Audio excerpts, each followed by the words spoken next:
Max Brantley with the Arkansas Times. It's Wednesday, May the 3rd, and it's raining again. Not good news for parts of the state that are experiencing flooding. The situation is particularly difficult in northeast Arkansas in the Black River drainage basin. A lot of Pocahontas is underwater and going down slowly. The state is continuing to cope with that problem and sending National Guard into areas that need help. A lot of highways are closed. There's good news today. The Arkansas legislature completed its special session in 3 days and went home. The bad news is that the legislation that passed included a bill that will throw 60,000 people off the health care coverage they receive under the expanded Medicaid program that was enabled by Obamacare. They'll be eligible to get coverage under the federal health marketplace, but there's a question about whether they can afford to pay the additional premiums, what the coverage will be, and whether federal subsidies will continue. Meanwhile, the legislature also passed a bill that allows a transfer of $105 million, money that comes from a settlement of a lawsuit over ills of tobacco smoking, into a state reserve trust fund. This will lower the state's cost of borrowing money, the governor says, maybe allow them to issue some bonds to give away to corporations. The legislature did make it a little bit harder by a 2/3 vote to spend this money on any other purpose, but they did change the law that said the money could only be used for health purposes, as it has been for the last 17 years.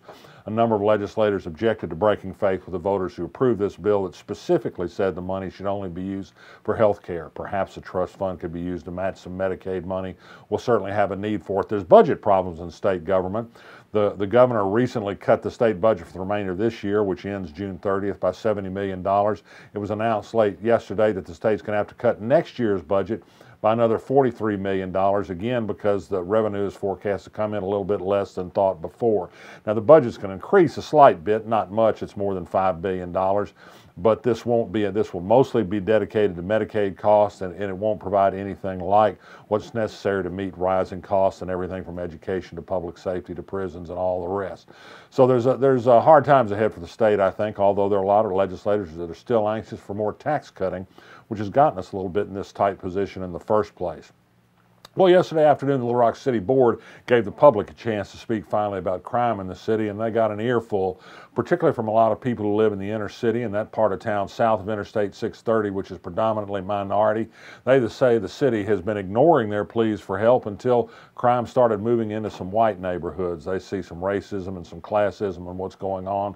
They want equal treatment in all parts of the city, and the head of the NAACP in Arkansas said particularly he thinks that police brutality cases should be investigated by independent reviewers, not by members of the police department, who often are related or at least friends with the people under investigation. Good reading subject this morning on the Arkansas blog, see it at arkansasblog.com. It's about a big study in Washington, D.C. that showed that school vouchers there not only didn't help children who took them to go to private schools, it seems to have actually hurt them. This is relevant in a time where Little Rock is being bedeviled in the public schools by the state, which controls the Little Rock School District, encouraging still more school choice through charter schools in the city. The same people that are encouraging charter school enrollment increases that are harming Little Rock School District want Little Rock District voters to approve 14 more years of school taxes at a cost of almost $1 billion to bulk up those schools. Who knows, perhaps someday for takeover by the state for some of these great school choice options. We don't really know for sure. You know, they talk about fake recycling. Everybody who's ever had a recycling program has feared that the cities aren't really recycling anything. They're just dumping in the landfill. Well, guess what? The Fort Smith Southwest Times Record reported that's exactly what happened in Fort Smith. Since November, the recycling trucks have been picking up the recycling dutifully, then taking it to a landfill.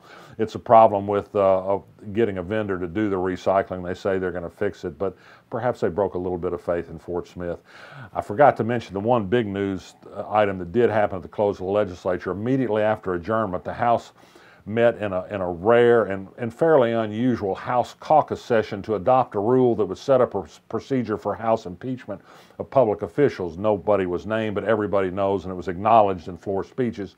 This is about unhappiness over Wendell Griffen, the circuit judge who participated in a death penalty protest on Good Friday. He says he was portraying the Christ on the cross and not an executed prisoner, as some people had thought when photographs were made. Nonetheless, he probably made a mistake in appearing in a demonstration like that on a day that he ruled on a case, a property law case, but it was about a drug company that didn't want its drug used in executions. The appearance wasn't good. He probably will get discipline from the Judicial Discipline Commission. That's how it ought to be handled. The legislature should not step in. It's never impeached anybody since 1874 when the current Constitution was adopted. The House never needed to have rules. I think this was House Speaker Jeremy Gillum throwing something to the people in the peanut gallery to make it look like he was responding to unpopular concerns. But I don't think we can emphasize enough that over the last 10 to 15 years, we've had one judge accused of allowing a child to die in a manslaughter case. We've had judges accused of sexual improprieties, people accused of thievery, a judge accused of taking a bribe, convicted of that. In fact, never once have we heard the legislature once call for an impeachment investigation in any of these cases, nor of some of their own colleagues who've been found guilty of pilfering public and campaign money. There's a double standard at work here, and I think it has a lot to do with the fact that Wendell Griffen is a black man and he says things that they don't believe in. He has a right to a First Amendment. He has a duty to present himself as an impartial arbiter of justice, and that can be settled through the judicial process. The legislature shouldn't intervene, but it's going to. As of yet, nobody in the legislature has objected to the news that's come out of that lawsuit, which is that the state behaved duplicitously, dishonestly, maybe even illegally in using illicit means to obtain drugs from unknown sources to carry out executions. No legislator seems offended by that in the slightest, but a judge who portrays Jesus on Good Friday, throw him out of office, boot him out.